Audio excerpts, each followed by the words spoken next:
বন্ধুরা, রুহির লাইফস্টাইলে আপনাদের সবাইকে স্বাগতম। আজকে আমি বানাবো ডিমের রেজালা। আপনারা তো সব চিকেন রেজালা, পনির রেজালা খেয়েছেন। আজকে ডিমের রেজালা একটু করে দেখবেন কেমন খেতে লাগে। তার জন্য আমি নিয়েছি সিদ্ধ ডিম। ডিমগুলোকে আমি একটু চিড়ে দেব যাতে ভেতরে লবণগুলোকে ঢোকে, আর যখন তেলে আমি ভাজবো যাতে না ফাটে। এই যে আমি একটু চিড়ে দেবো। ডিমগুলো আমার চেরা হয়ে গেছে। মশলা লাগবে হচ্ছে, আমি ডুমো ডুমো করে পেঁয়াজ কেটে রেখে দিয়েছি। আমি এখান থেকে 7-8 কোয়া রসুন নিয়েছি, আর আধা ইঞ্চি একটু কম আদা নিয়েছি। এগুলো আমি ব্লেন্ড করব, ব্লেন্ডারে ব্লেন্ড করব। এর মধ্যে আছে হচ্ছে চারমগজ, কাজু আর পোস্ত। এটাও আমি একসাথেই দিয়ে দেব, দিয়ে আমি পেস্ট করে আসছি। মশলাটা আমার পেস্ট করা হয়ে গেছে। দইটাকে ফ্রিজ থেকে নিলে হবে না, দইটাকে বাইরে রাখতে হবে, দিয়ে ভালো করে ফাটাতে হবে। যদি ফ্রিজ থেকে ঠান্ডা দই নেওয়া হয় তাহলে ছানা কেটে যেতে পারে। ওই জন্য দই সবসময় ফ্রিজে রাখলে হবে না, বাইরে রেখে দইটাকে ভালো করে ফাটাতে হবে।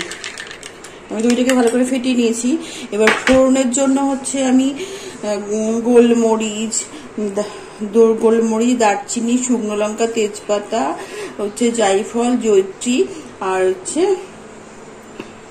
এলাচ দিয়ে ফোড়নে দেবো। চলুন এবার রান্নাটা গিয়ে করি। আমি এবার ওভেনটা জ্বালবো।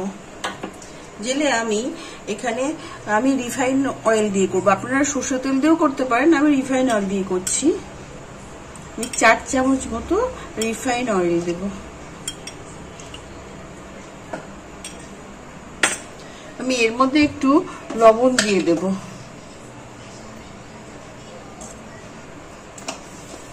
তারপর আমি যে ডিমগুলোকে সিদ্ধ করে রেখে একটু ছিঁড়ে দিয়েছিলাম, তেলটা একটু গরম হোক। তেল গরম হয়ে গেছে, আমি ডিমগুলো এবার হালকা করে ভেজে নেব। বেশি লাল লাল করে ভাজতে হবে না, যেহেতু এটা সাদা সাদাই হবে। ডিমটা আমার হালকা করে ভাজা হয়ে গেছে। আমি এবার ডিমগুলো তুলে নেব। তুলে নেওয়ার পরে আমি ফোড়নটা দেব। ফোড়নের মধ্যে তেজপাতা, শুকনো লঙ্কা, দারচিনি, গোটা জিরে, জায়ফল, জয়িত্রী আর এলাচ, গোলমরিচ। এটাকে আমি যতক্ষণ না পর্যন্ত এটা সুন্দর গন্ধ ছাড়ছে, ভাজা ভাজা হচ্ছে, ততক্ষণ পর্যন্ত আমি ভাজবো। এটা সুন্দর গন্ধ বেরিয়ে গেছে। আমি এবার যে পেঁয়াজ, রসুন, আদা, চারমগজ, তারপরে হচ্ছে কাজু আর পোস্ত বাটাটা দিয়ে দেব। এবার দিয়ে আস্তে আস্তে কষাতে হবে। যত মশলা কষানো হবে তত রেজালার টেস্ট এসে যাবে। আমি আস্তে আস্তে কষাবো। এখন আমি এর মধ্যে একটু কাশ্মীরি লঙ্কার গুঁড়ো দিয়ে দেবো, আর এর মধ্যে একটু গোলমরিচের গুঁড়ো দিয়ে দেবো। গোলমরিচের গুঁড়োটা তো অবশ্যই দেবেন, রেজালাতে গোলমরিচ তো লাগবেই।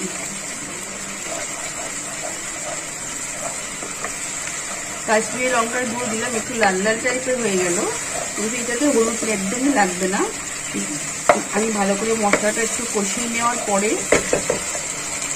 দেখুন, আমি এবার টক দইটা একদম সিমে দিয়ে টক দইটা দিয়ে দেবো।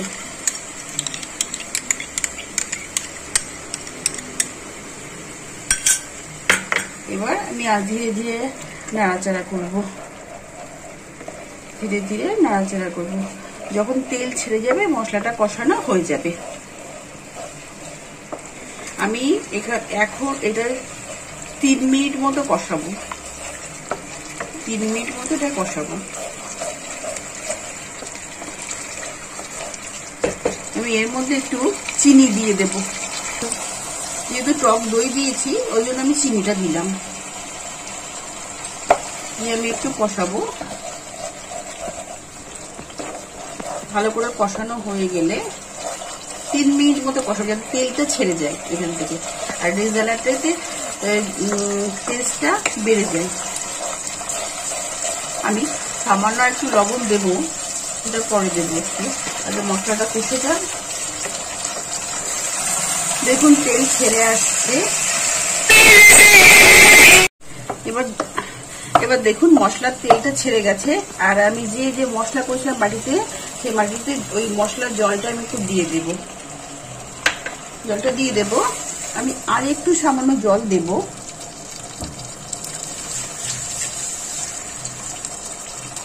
আর একটু সামান্য জল দেব আমি। এটা সম্পূর্ণ এমনি শুকনো লঙ্কার গুঁড়ো কিংবা কিছু দিতে হবে না, এটা সম্পূর্ণ গোলমরিচের ঝালে ঝাল হবে, তাই গোলমরিচটা একটু বেশি করে দিতে হবে। আমি এবার ডিমগুলো দিয়ে দেব।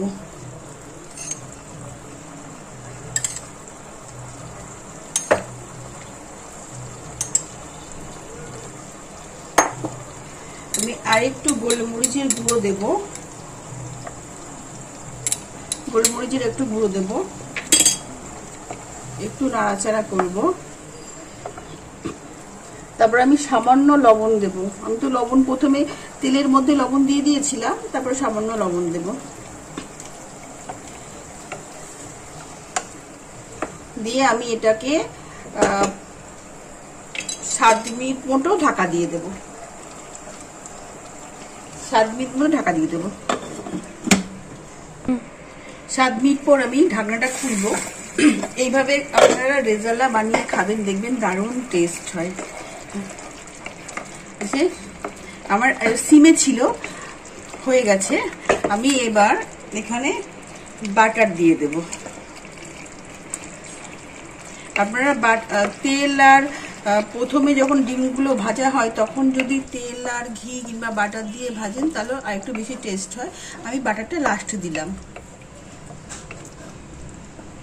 আমি এবার একটু ঢাকনাটা দিয়ে দেব, দিয়ে তারপরে এই সামান্য একটু রেখে দেবো, দিয়ে নামিয়ে দেব। আমি এবার ঢাকনাটা খুলবো। আমার রেজালা ডান। আপনারা এইভাবে রেজালা করবেন, দেখবেন দারুণ টেস্ট হয়। আমি এবার গ্যাসটা অফ করে দেব, দিয়ে আমি এই বললে তুলে নেব, পুরো তুলে নেব। দেখুন দেখুন দারুণ হয়েছে। দেখুন আমি পুরোটা তুলে নিচ্ছি।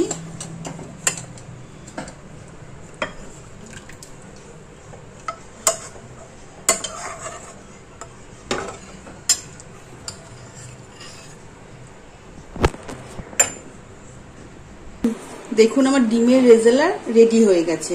হ্যাঁ, এইটা আমি এখন রেজালা রেডি হয়ে গেছে। যদি এই রেসিপিটা আপনাদের ভালো লেগে থাকে লাইক, শেয়ার এন্ড সাবস্ক্রাইব করে দেবেন প্লিজ।